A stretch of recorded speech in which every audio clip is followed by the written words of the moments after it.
you need to use your reasoning, then you can have an argument.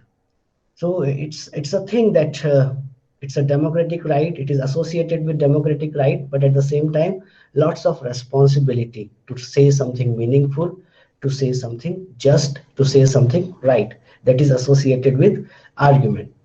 Because you are posing an argument, you are giving an argument not for the sake of argument, but in order to create a dialogue. And a dialogue is a circular process. It's not like A said something, B said something, there is an and, but it is like A said something, B said something, then in future again C will say something else and the D will say something else. So you are initiating a circular process, continuous process. So now we have more fair idea what is an argument and what is not. So argument is a continuous process. One utterance follows another, progressing or perhaps regressing by return to previous made points through a period of time. So it is not the case that you will not return uh, to the previous statements, the previous utterances. You will, you will move from forward, backward, progressing, regressing, because it's a circular process. So in a circular process, there is a possibility that you will reach again to the point uh, which was already made. So that is very much a possibility. So a seminar may allow for the lecture to be transformed into a form of argument. So generally you have this experience of lecture mode teaching, and generally once you study in higher education, then generally it is followed, particularly in a university or in a college, that a teacher is lecturing students, and students, they sit silently, nicely, and they listen to everything. But again, this is not lecturing method is not uh, argumentative, but a seminar is. And even a teacher can transform a lecture into an argumentative mode. How? When the teacher asks students various questions, when students they put their doubts, and the teacher clears those doubts, provides answer to those questions. So a seminar may allow for the lecture to be transformed into a form of argument. So again, like this mode is again a type of a seminar. It is not type of a lecture, because you have a freedom to write your questions in the chat box. You have a freedom that you can raise any question if you have after the class. So that is your democratic right, that okay, we have a doubt and we want to clarify. Or there is a possibility that certain ideas I am putting, you can challenge those ideas. Okay, you said this, but this is my point of view. I believe in this thing. Or what if I say like this, or if I think like this? Then these things are debated, contested, and challenged. So this is argument. But what is not an argument? It is a mode of interaction which does not rely upon a challenge for their meaning to be created. So it's like a one-way process. One fine day, you are sitting comfortably at your home and you receive, let's say, one letter or circular. Now you can't challenge it. You can't put your point. So you are on the receiving end simply. So that type of mode of interaction is basically non-argumentative. A university lecture is a form of communication in which information is passed from lecturer to the passive audience of students. Generally, it happens because one reason is that a university professor wants to tell you things which you do not know altogether. So first, it is again required first to listen carefully in few classes that what is actually said. Then you can pose the question, because you know that learning is also a disciplined activity. So from day one, if you start questioning something you have not understood, then again it is not a good question.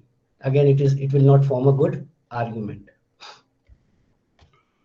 Now, how you can read a text properly?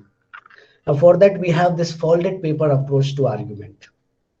Now, what is this folded paper approach? It is devised by S.L. Mayer, and this approach asks you to speak for and against the text you are studying and physically reconstructed the idea of a dialogue. So you have a text in the form of a book, in the form of a PDF file, or in the form of a website information on your virtual media. So that type of information is there, and all such things are actually text. Now, how you can physically reconstruct the idea of a dialogue? So you can take a piece of paper, let's say A4 size paper, and what you will do, you will fold a piece of paper into half vertically. Fine, like this. This is a paper, and you will do like this. So there will be two columns that you have. So on the left hand side of the page, you will make statements about what the text is saying. So you read one paragraph, you read one page, and write very briefly what this text tells. So you summarize in, let's say, in a paragraph there are 10 sentences, so you summarize in one sentence. In a page there are 20 sentences, so you summarize in 3 or 4 sentences on the left hand side. That means you are not adding anything extra, but you are simply summarizing that thing. So you are physically reconstructing, because you are engaged, you are doing it physically. Paper is also a physical form. You use pen, and you can do it virtually as well. So you can open, let's say, a document file. You can create 2 columns. On the one column, you will write statements about the text. Fine. And on the right hand side, you will question these statements. So whatever you have written, you need to make a question about that. So that will also inform you, that will also tell you whether you can make intelligent questions or not. So that way, telling about the text and raising a question. Now what will happen when you do this thing? You can subject any text to this process. So as I said, a physical form, your textbook, fine. An incident happened at your home, fine. A telephone call that you received, any text you can subject to this position. So you received a call from your friend, and you have, let's say, 5 minutes or 10 minutes interaction. You can just briefly write that we talked about this. Then you can raise various questions related to that what you have written.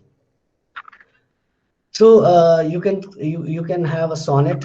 You can analyze every line like this, a short essay into every paragraph, or a novel may be considered in larger chunks, or you might examine only the major monologues of a play. So likewise, the bottom line is that the folded paper approach to argument devised by S.L. Mayer is applicable to all type of text. And the most important thing is you are physically engaged. You are doing something. So once you are physically engaged, then you are a step further for understanding in a better manner.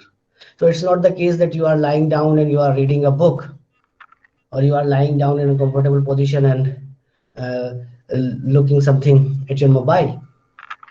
But you are sitting properly. You have a piece of paper divided into 2 columns.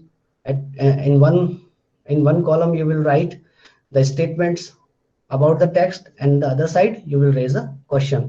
So this approach is very beneficial, very fruitful. It will tell you how to raise questions, how to make argument. Now how we will do this, and we have a text by Williams, Raymond Williams. And what is the text? The Country and the City. Now this is the title of this text. So what you will do, The Country and the City analyzes the perceived dichotomy between rural and urban life through a survey of text from the 18th to 20th century with reference to economic and social history. Now, what Raymond Williams did, so what's there in this text? So this is the brief outline about the text, that in this text, Raymond Williams analyzed the differences that we find in the rural and urban life. And the scope is, the limitation is the text published from the 18th to 20th century and with reference to economic and social history. So it's not like a personal life, but economic and social history. So this is again the thing that we have. So let's say there are various paragraphs in this book, because it's a book, the country and the city. So we are doing the same thing. So first, in the left hand side, we have two columns, as you can see here. So we are making statements about the text and we are raising a question. So what is about the first paragraph? So I have read the first paragraph and I have summarized it. Country and city. Country here means the village. Country and city are powerful words. So that is one thing that is described in the first paragraph.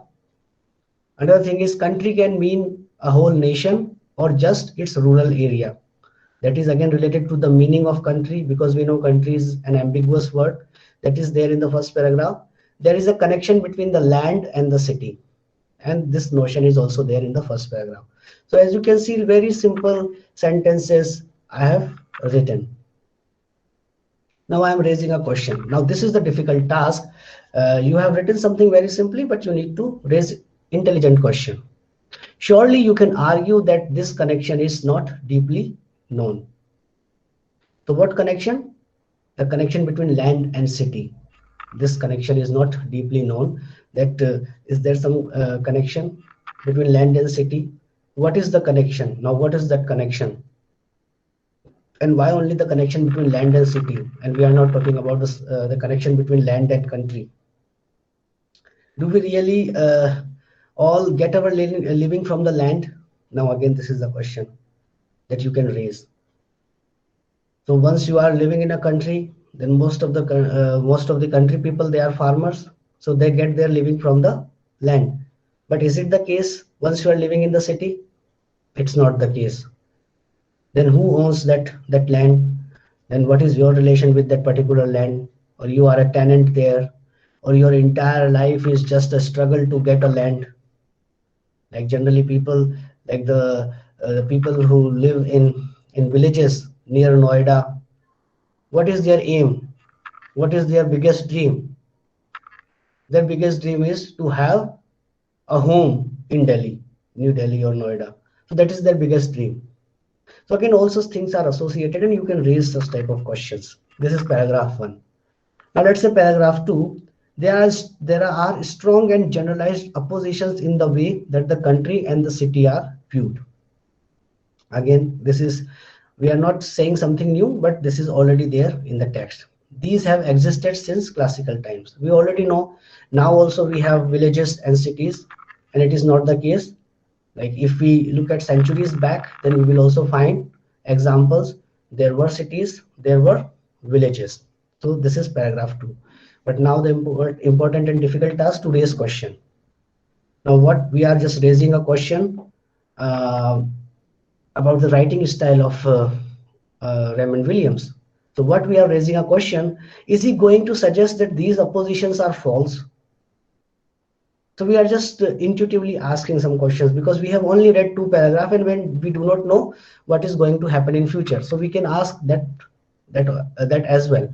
So as I said, like progressively and regressively we reach to. Can I find literary text and other documents that will support or challenge these notions? So like, because this is a book by the writer and we are looking forward for such possibilities, whether we will find some newspaper clippings, we will find other text or other documents or a monument that will support or challenge these notions posited by Raymond Williams. So these are the questions that you can pose. Then in the third paragraph, the real history of rural and urban places is not homogeneous. Homogeneous means same, but is astonishingly varied, that Raymond Williams said. Where does this notion of real history come from? Now we need to think of what is real history, what is unreal history, what is created history, what is constructed history. So all such notions are associated with this.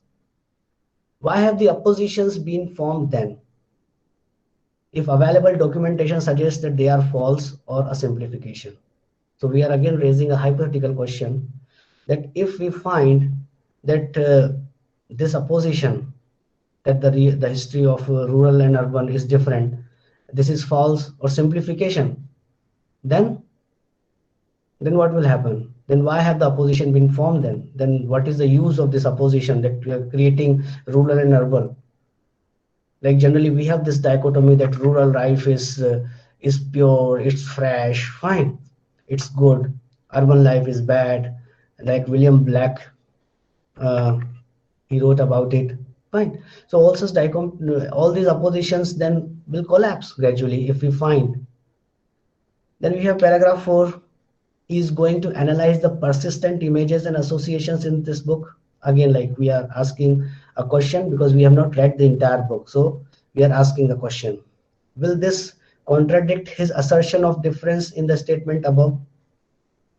Is he going to explain why these associations have been formed?